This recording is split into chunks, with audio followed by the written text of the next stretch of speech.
الصباح بدا من طلعته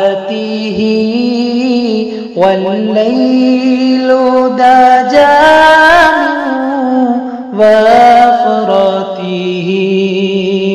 اللہ اللہ اللہ اللہ۔ بسم اللہ الرحمن الرحیم۔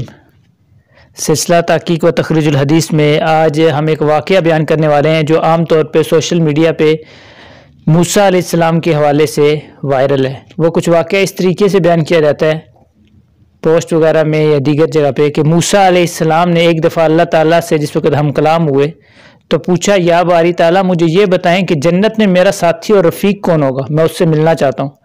فرمایا کہ موسیٰ تیرا ساتھی جنت میں تیری امت کا ایک قصاب ہوگا، فلاں جگہ اس کی دکان ہے تو وہ تیرا ساتھی ہوگا۔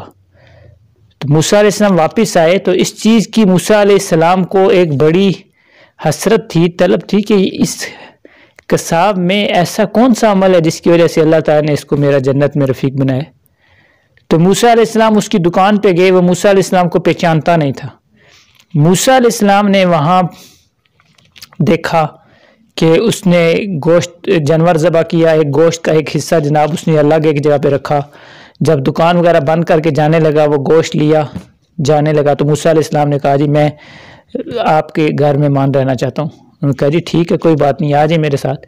تو موسیٰ علیہ السلام کو لے کے گیا گھر میں۔ سب سے پہلے اس نے وہ گوشت، وہ جو چیز تھی جب کھول کے دیکھا تو وہ گوشت تھا، گوشت اس نے بنایا۔ پھر اس کے بعد موسیٰ علیہ السلام کے دیکھتے دیکھتے ہی ایک بوڑھی عورت تھی، اس کے پاس گیا، اس کے ہاتھ دھلائے، منہ دھلایا، وہ جو گوشت پکایا تھا وہ سب سے پہلے اس کو کھلایا۔ تو موسیٰ علیہ السلام کیا دیکھتے ہیں کہ وہ بوڑھی عورت کھاتی بھی جا رہی ہے، ساتھ کچھ منہ سے کہہ بھی رہی ہے۔ جب کھلا چکے اس کو، جب وہ آدمی کھلا چکا، وہ جو قصاب تھا، تو بعد میں اس نے جناب کھانا وغیرہ لگایا، موسیٰ علیہ السلام کو کھلایا۔ رات موسیٰ علیہ السلام نے گزاری۔ صبح موسیٰ علیہ السلام نے جب جانے لگے تو اس سے پوچھا کہ جی مجھے آپ یہ بتائیں کہ یہ عورت کون ہے، صحیح ہے، اور یہ کیا کہہ رہی تھی آپ سے؟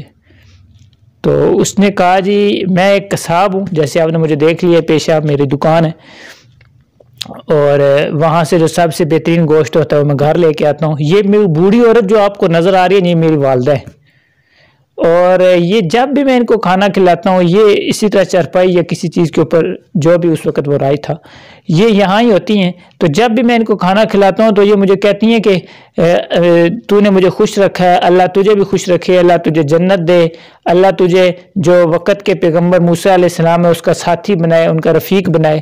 اب بتائیں ہاں آپ کہ میں کہاں ان کا رفیق اور ساتھی بن سکتا ہوں، وہ تو اللہ کے نبی اور پیغمبر ہیں اور میں گناہ گار آدمی ہوں۔ تو موسیٰ علیہ السلام نے فرمایا کہ تمہیں خوشخبری ہو، اللہ نے تمہاری والدہ کی دعا سن لی ہے کہ موسیٰ جن کا تیری والدہ تجھے کہتی تھی کہ اللہ تجھے اس کا ساتھ نصیب کرے وہ میں ہی ہوں، اور اللہ تعالیٰ نے یہ خوشخبری بتائی ہے کہ آپ کو میرا ساتھ نصیب ہوگا جنت میں۔ تو اس واقعے کو بیان کیا جاتا ہے اور کہا جاتا ہے دیکھیں نہیں والدہ کی خدمت پہ کتنا بڑا اللہ نے اجر دیا کہ ایک عام آدمی کو پیغمبر کا ساتھ دے دیا۔ یہ واقعہ بیان کیا جاتا ہے۔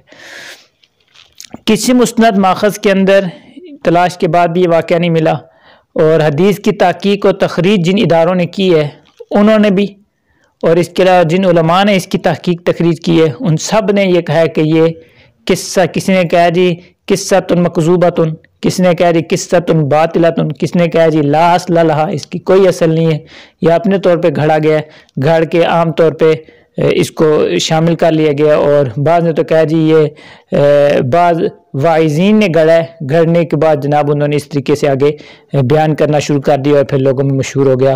تو بہرحال اس طرح کا کوئی بھی قصہ کسی مسند ماخذ میں، حدیث کی کتاب میں یا کسی اور مسند ماخذ کے اندر موجود نہیں ہے، لہذا اس کو بیان کرنا یہ بھی بالکل درست نہیں ہے۔ اگرچہ کوئی کہے جی یہ تو واضح و نصیحت کے لیے، واضح و نصیحت کے لیے بھی ہے، لیکن اس کا یہ مطلب نہیں ہے کہ واضح و نصیحت کے لیے واقعات گھڑ کے بیان کرنے شروع کر دیے جائیں۔